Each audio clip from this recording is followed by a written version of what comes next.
ভারত ফ্রান্সের মধ্যে ৬৩,০০০ কোটি টাকার রাফালে এম যুদ্ধবিমান কেনার ঐতিহাসিক চুক্তি স্বাক্ষরিত। ভারতীয় নৌবাহিনীর শক্তি বাড়াতে আরেকটি বড় পদক্ষেপ নিল ভারত।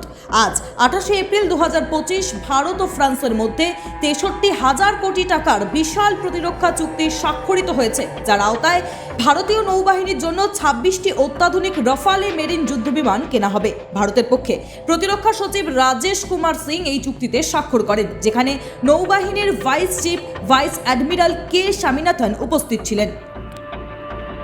যুদ্ধবিমানগুলিকে ভারতের প্রথম দেশীয় নির্মাণিত বিমানবাহী রণতরী INS বিক্রান্তে মোতায়েন করার পরিকল্পনা রয়েছে। ২৬টি রাফালে এম যুদ্ধবিমানের মধ্যে থাকবে ২২টি একক আসনের এবং 4টি দ্বৈত আসনের প্রশিক্ষণ বিমান। এগুলিকে ভারতের নির্দিষ্ট প্রয়োজন অনুযায়ী বিশেষভাবে কাস্টমাইজ করা হবে এবং INS বিক্রান্তে সফলভাবে একীভূত করা হবে। এই নতুন বহর ভারতের বিদ্যমান MiG-29কে যুদ্ধবিমান বহরের শক্তি বৃদ্ধিতেও গুরুত্বপূর্ণ ভূমিকা রাখবে। রাফালে এম যুদ্ধবিমানগুলি জরুরি ভিত্তিতে চাওয়া হয়েছিল ভারতীয় নৌবাহিনীর দুটি প্রধান বিমানবাহী রণতরী, বিশেষ করে INS বিক্রান্তের জন্য।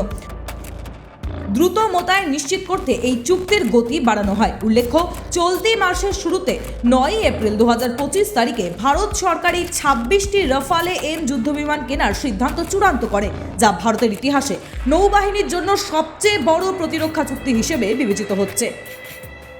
IAF ইতিমধ্যে ২০১৬ সালে স্বাক্ষরিত আলাদা একটি চুক্তির আওতায় ৩৬টি রাফালে যুদ্ধবিমান পরিচালনা করছে। সেই সফল অভিজ্ঞতার ভিত্তিতেই এবার নৌবাহিনীর জন্য বিশেষভাবে তৈরি রাফালে এম বিমান কেনার উদ্যোগ নেওয়া হয়েছে।